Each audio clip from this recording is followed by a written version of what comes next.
Ժողովրդական մի ասույթով եմ ուզում խոսքը սկսել, հետո բուն թեմայից։ Հայտնի խոսքա, ասում ավելի լավ է լռես, բոլորը իմանան դու անգետ ես, քան թե խոսես եւ բոլորը համոզվեն դրան։ Աբդուլ Համիդի ջարդերի մասին երևի տեղեկություն չունի քաղաքացիական պայմանագիր կուսակցության падգամավորը։ Համիդյան ջարդերի արդյունքում 100,000-ավոր մեր հայրենակիցներ սպանդի են ենթարկվել եւ երիտուրքական կուսակցության եւ հայտնի դեմքերը խոստանում էին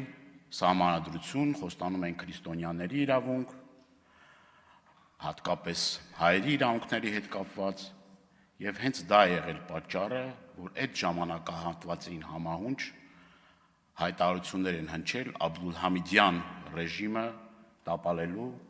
եւ Օսմանյան Թուրքիայում սահմանադրական կարգ հաստատելու մասին։ Բայց այսքանով ես ուզում եմ այս թեմայի հետ կապված ավարտել, բայց մի օր առիթը կլինի երկար խոսելու դրա մասին։ Տեսեք, մենք այստեղ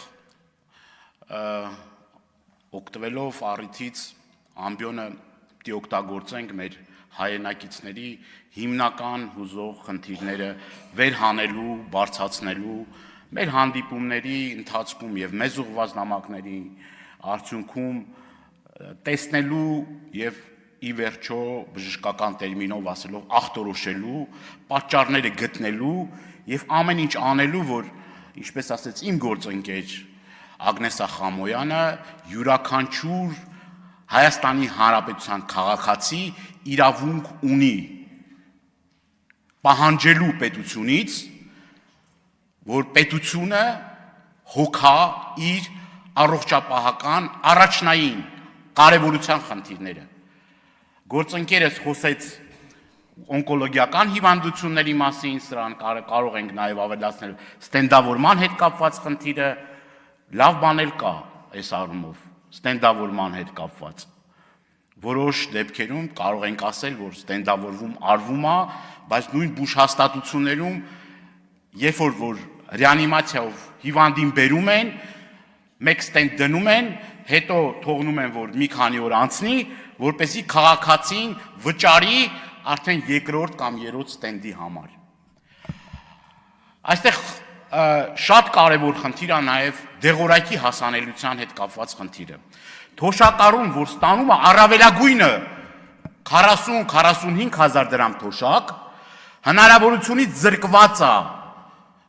իրեն անհրաժեշտ դեղորայքը օգտագործելուց։ Ասում եմ, մի տնից չենք, բայց մի հալի ենք։ Մեր շրջապատում հաստատ կան մարդիկ, հատկապես թոշակառուներ, որոնք որ ծայրը ծայրին հասնելով այդ դեղորայքը ստանալու խնդիրը ունեն։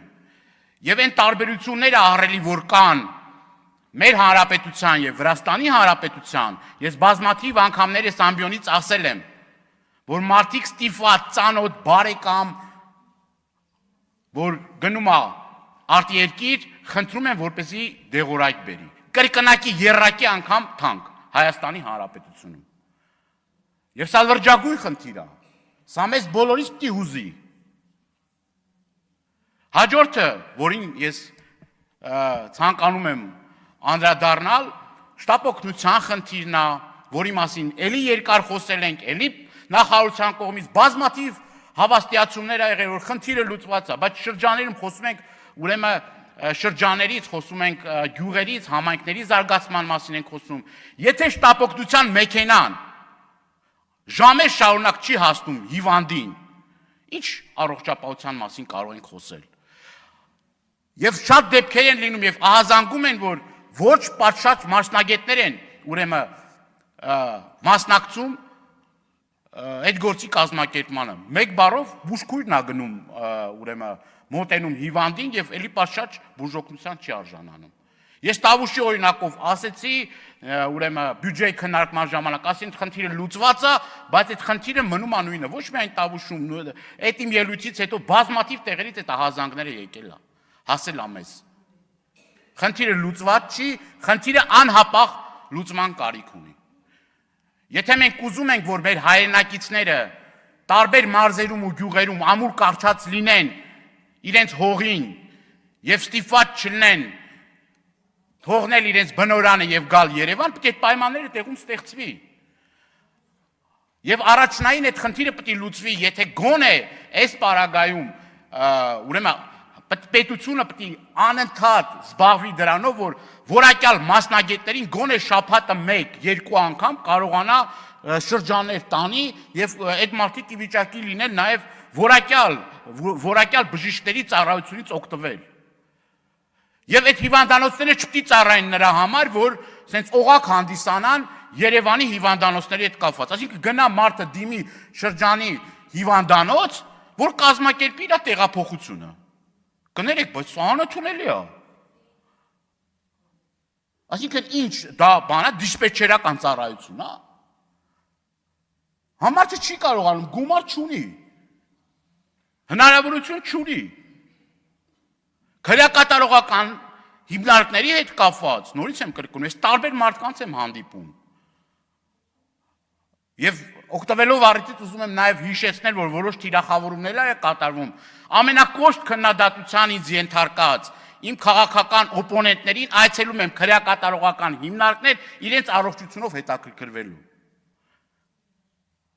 Ինձ համար տարբերություն չկա, ընդդիմադիր է, դիմադիր է,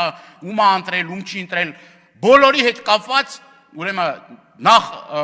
ես նորից եմ կրկնում, եթե դեպք է տեղի ունենում եւ օրեր շարունակ մարդու բերանից արյուն է գնում եւ ականջալուր չեն լինում, կներեք ես ինչ գնահատական տամ։ Ինչ գնահատական տամ դրան։ Բնականաբար լավ է, որ քրեակատարողական հիմնարկներում ամբուլատորիաներ են, չգիտեմ, հիմնվում, լավ է, բայց դուք մի հատ տեսեք ինչ խայտարակ մի համակարգ է գործում,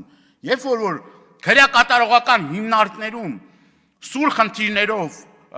ուրեմն մեր հայրենակիցները ստիպված են հերթագրվել, որ 5-րդ, 6-րդ ամսին իր հերթը գա։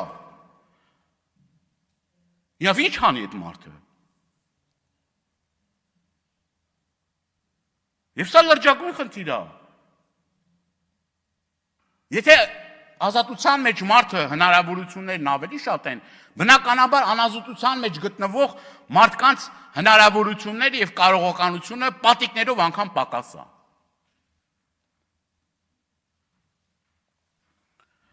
Եվ ամփոփելով խոսքս ուզում եմ էլի խոսենք նրա մասին, որ մեր համայնքների, շրջանների հարգելի մեր հայրենակիցները, որոնք որ խնդիրներ ունեն, օնկոլոգիական խնդիրներ ունեն, սրտանոթային հիվանդությունների հետ կապված խնդիրներ ունեն, որոնք որ իրենց գումարին հասու չի, հնարավորություն չունեն, մենք պետք է այդ հնարավորությունը ստեղծենք մեր հայրենակիցների համար, որովհետև մեր հայրենակիցների առողջությունը